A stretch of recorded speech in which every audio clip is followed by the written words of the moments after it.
The market towns of England have a special place in the national psyche, symbolising much of what is cosiest, historic and positive about England. I don't think the Scots or the Welsh have the same warm glow about towns that have an historic right to hold a regular market. According to the Office for National Statistics, there are over 1,000 of the market towns, but they include places that have been overwhelmed by urban sprawl, modernised beyond all recognition, or preserved in aspect by their wealthy residents. You recognise a proper market town when you visit. It's still an important centre of trade and commerce for local people. It's genuinely busy, and there are clear signs that this is a place that has adapted successfully to modern needs while retaining distinctive features such as a market square, historic buildings, the town hall, parish church. Now, Nantwich is a market town that knows all about adapting to change and recovering from disaster. It's burned to the ground not once but twice. Firstly destroyed by the Normans, who left just one building standing, then in a great fire in 1583, almost a century before the Great Fire of London. These days it has one of the highest concentrations of listed buildings in England, with notably good examples of Tudor architecture dating from after that second fire, as well as some lovely Georgian buildings. But listed buildings do not a market town make.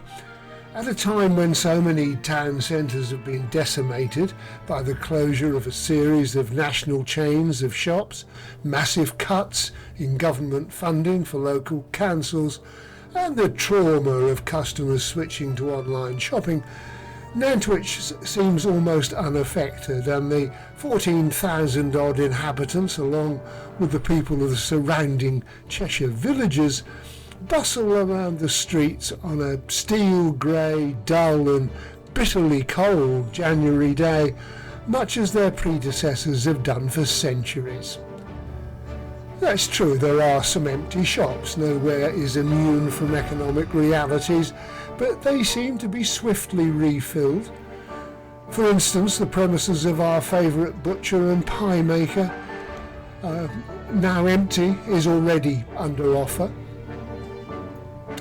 The small maze of streets around the parish church is crammed with coffee shops and restaurants, from quirky independents to national chains. They attract people of all ages and classes, although the vast majority are clearly comfortably off and interested in the wide variety of food on offer.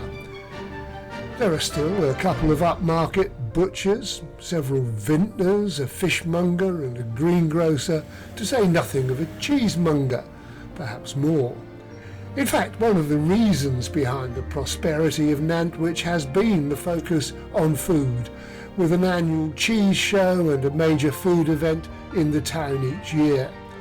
It's become a bit of a foodie paradise, and that has its roots, oddly enough, in the salt industry of this area, which encouraged cheese making from medieval times, as well as curing and preserving meat, of course.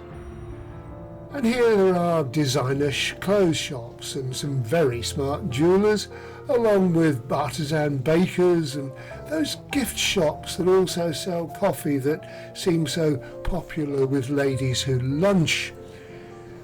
But this is a town which caters for all incomes, and there are supermarkets clustered around the ancient town centre, and right in its heart, the market, which operates 3 days a week. On a busy January Saturday, the market is a marvellous mixture.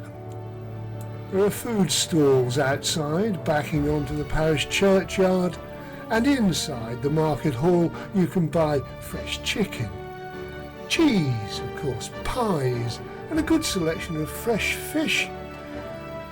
As well as breakfast in the market cafe, there are clothes and brightly cheerful enamelware, handbags, plastic flowers and and most are within nearly 100 acres of conservation area, which broadly follows the bounds of the late medieval and early post-medieval town. The oldest building is the 14th century St Mary's Church, which is listed Grade 1. And there are plenty of others, and a few years, in fact, after that Elizabethan fire, William Camden described Nantwich as the best built town in the county, and it still feels a bit like that, despite some brutal modern buildings jemmied into key parts of the townscape.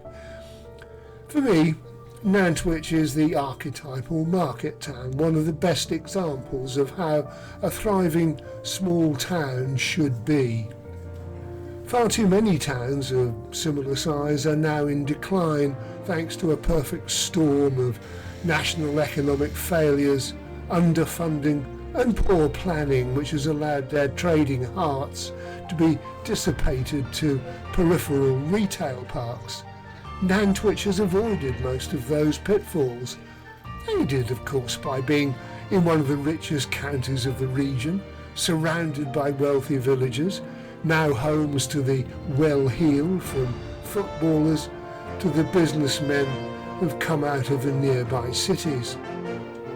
Having its own distinct history and sense of identity, being able to adapt and exploit current trends has kept this place everything a market town should be. So it can be done, and there are lessons to be learned in Nantwich by every failing small town in England.